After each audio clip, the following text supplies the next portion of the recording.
This is Weather or Not.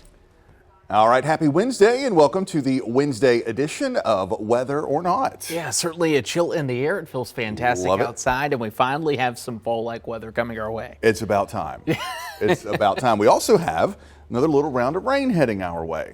Could this be a new trend? It's nice to see rain like more than every 6 weeks like we have seen. Top 3 things we are talking about here as we kick off this Wednesday. The next round of rain coming in for tomorrow. And the vests are out, the best time of the year. It is so good. You're my best friend. You know that? It is. Yeah, it is feeling like fall and hurricane season. Yeah, we've been talking about this all week, really, and starting to ramp up. Caribbean water temperatures are very active, so the question is, what does that look like? Before we talk about that, let's talk about what rain will look like for our area. And as we do so, you'll notice we'll start out tomorrow morning. If you want to get in anything for your Thursday, it needs to be early in the day, Jamie. It does. Likely just mostly cloudy but dry for that morning commute. But notice how those showers start to increase as we head through the mid-morning hours. But also notice it's not necessarily heavy rain. It's not necessarily steady rain. There are going to be some breaks in there, but just kind of a showery, damp, cool, and unsettled Thursday forecast. And unlike what we saw earlier in the week, this one going to be longer than just a couple of hours. We're going to deal with this trend as we go into the afternoon. You'll notice more showers will roll through by the middle of the afternoon. And keep in mind, as we approach the evening commute, that's going to be the same thing all the way until after sunset. So rain chances, once they start, going to stay in the forecast here as we go through it. So the question is, will it be enough to end the drought? Not necessarily. Yeah, absolutely not. High rain chances, but overall low rain totals. We are seeing our models coming into a bit better agreement over the past couple of days. And I'm thinking on average a quarter to a half an inch for most of us, although there continue to be some at least hints of some slightly higher totals once you get up there near the border and along the I-95 corridor, especially showing up there on the European model, 1/2 to maybe 1 inch in some of those areas. But at this point, we will continue to take what we can get, and then we'll dry out again as we work our way through the weekend. Same song, same dance as we've went through. You'll notice Friday, Saturday, Sunday, all the way through the start of next week looking dry. So that brings us into the weekend. If there is some good news to it, yes, we get rain, and this actually kind of keeps that cooler air around. A weaker front, not going to cool us off more, but going to keep the 60s around. How about morning temperatures then the weekend? Low 40s, maybe some upper isolated 30s? Yeah, I think especially Saturday night into Sunday morning, parts of the PD likely down there around 38 to 39 degrees. But I think as we head through the weekend, obviously the biggest weather story is going to be what is happening in the tropics. Yeah, hurricane season likely to go out with a bang now, with a very impressive cluster of thunderstorms there in the Caribbean now with a very high chance of development. Yeah, and this is eventually going to become Sarah. I think there's no hiding that at this point. A lot of the models like this kind of just sitting there meandering its way for the next 3 to 4 days, gaining strength. And here's the key with that as we go into your forecast, that will eventually work its way in toward the Gulf of Mexico as we head toward the early portions of next week. And with the steering currents once again playing in our favor, they will direct this to the right and, believe it or not, could actually maybe even threaten Florida as we go toward the middle and end of next week. Still a lot of uncertainty there, but looking like we'll at least have Sarah later this week. Yeah, and quite potentially Hurricane Sarah, I think, is a pretty good bet by the weekend. But as you mentioned, it kind of drifts in the Caribbean as we head through the weekend before finally getting picked up and pulled off to the northeast. Is that northeast track towards Florida, which obviously they don't need another hit after the hurricane season they've had, or is it more towards Cuba into the Bahamas? Again, we'll be fine-tuning that as we head through the end of the week and especially into the weekend. But indeed, it is looking like another potential hit on the U.S. mainland from a tropical system. That would make a total of 6 for the hurricane season. If it makes landfall as a hurricane, it will tie the record for the most hurricane hits in a single season on the U.S., which is 6. And the good news about it is we have some time to wait. So yeah. As we go ahead here and continue here on Whether or Not, do want to talk about taking you coast to coast. What can you expect with your Thursday? We've already kind of talked about what we're going to be seeing here in the southeast. But first, let's talk about your temperature differences we've seen, because it's another wide variety here. I always love this one. We've seen this spot a couple times. This is Tuesday's extremes. Rio Grande Village, Texas, coming in at 93 degrees yesterday afternoon. And how about Bridgeport, California? When you think California, you don't think 2 degrees all the time. Not really. Happening, and I don't have any fun facts. It's been That's one of it? those weeks. Yeah. Oh, okay. I'm guessing that Bridgeport is up in the Sierra Nevadas. It is. Probably way up in the mountains and probably has a whole lot of snow on the ground because the Sierra's been getting a good bit of snow. Snowpack is definitely there, and also dealing with teens as we go throughout the next couple of days. So the cold's going to be lingering in Bridgeport as we go to that forecast. Let's talk about tomorrow, Jamie, with that rain coming in. And you can see future radar again starting us off at 7 a.m. across the southeast. There's our rainmaker moving through West Virginia, into North Carolina. We kind of get in on the tail end of that as we head through the day tomorrow. The steadiest rain north of us, chilly rain, 40s in rain for Charlotte, Greensboro, up into Richmond.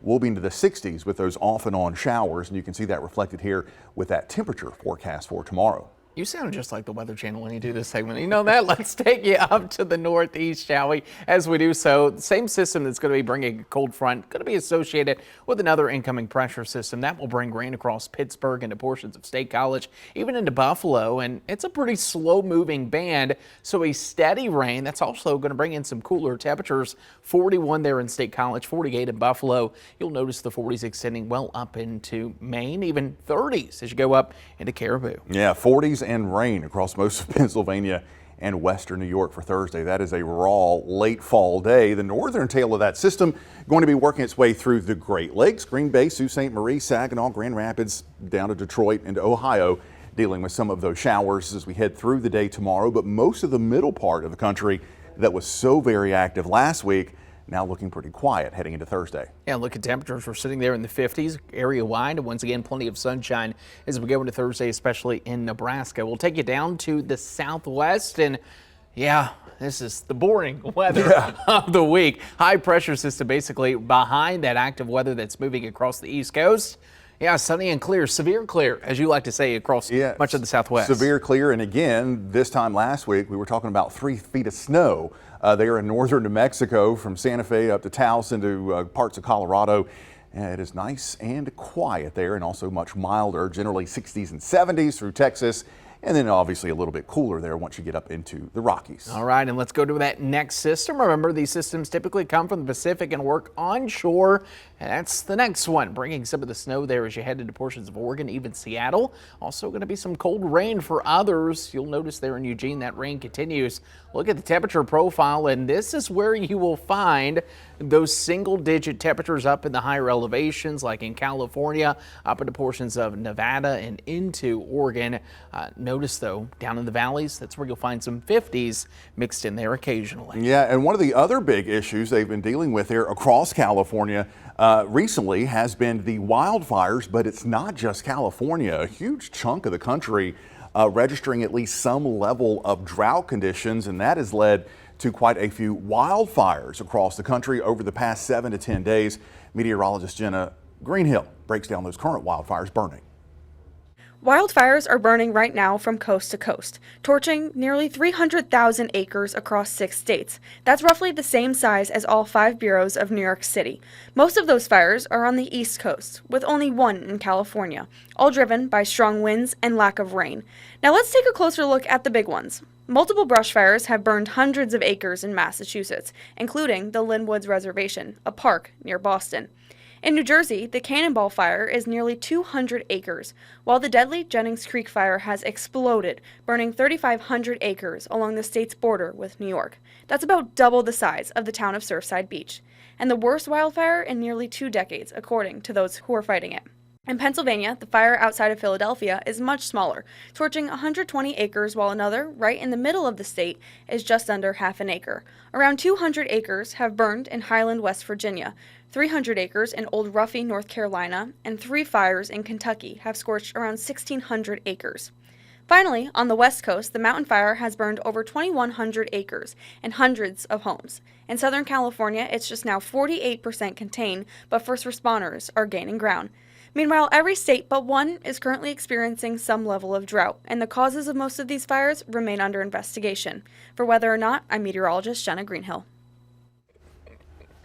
She's been holding out on us. I know Jenna's like CNN national news reporter. Who knew? Oh, Nice job, Jenna. our weather or not correspondent live. Man, we're going to have to put her on assignment more often. If you all could have saw our face looking at each other during that, fantastic there. Unfortunate circumstances, but of course, something that we'll keep up on. And Jen, I guess we'll have the very latest. Yeah, we're going to have to find out what she's going to do next. Let's talk about another one of my favorite segments, This Day in Weather History, Just gives especially me hope. when it's something fun. This was back when it used to snow around the Carolinas. Check this out. On this day in 2013, the earliest snow on record in this area, flurries fell across the Grand Strand into the PD, including a trace of snow in Myrtle Beach, Lumberton, and Wilmington, all recording the earliest snow on record. And because I'm 117 years old, I remember this. I was actually working that night. Really powerful cold front blew through,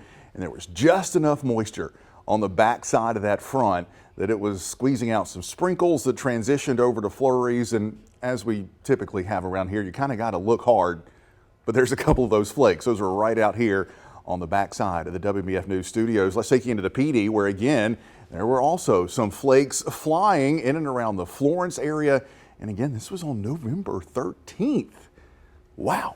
Impressive. And if you're from the Northeast, don't judge us, okay? I know, right? We get that you moved down here to enjoy some warmer weather, but we live for this. Even if it's some flakes flying, we haven't seen this in years, and I would love to get in on that. Granted, I'm not going to make a prediction about it, but get in on it this year. Yeah, and especially in November. So again, that was on this day in 2013. Let's jump into See It, Snap It, Send It. Yeah, See It, Snap It, Send It. How about this? Let's go ahead and take you to our first one. This comes in from Deborah. So this is the Jennings Creek wildfire on the New York-New Jersey border. Jenna grew up about 20 minutes from here, so reached out to people. Look, she's reaching out too to people who are taking pictures of the fire. Deborah, who is dispatched in Orange County, was able to send over some pictures. Deborah, we appreciate you sending those over. And I can tell you, being from Eastern Kentucky, seeing those control lines go down and look like lava, that's the good sign. When you could see that, it's when they're a full blaze. That's where you start to run into some issues, but certainly an ongoing thing to where the entire country could use some of that rain. Yeah, absolutely. Let's take you something a little more gentle here. Beautiful sunset picture. This one coming in from William Cadell there off of 501, and a couple of clouds around, making for that nice looking sunset earlier this week. We want to see your pictures. We want to feature your pictures.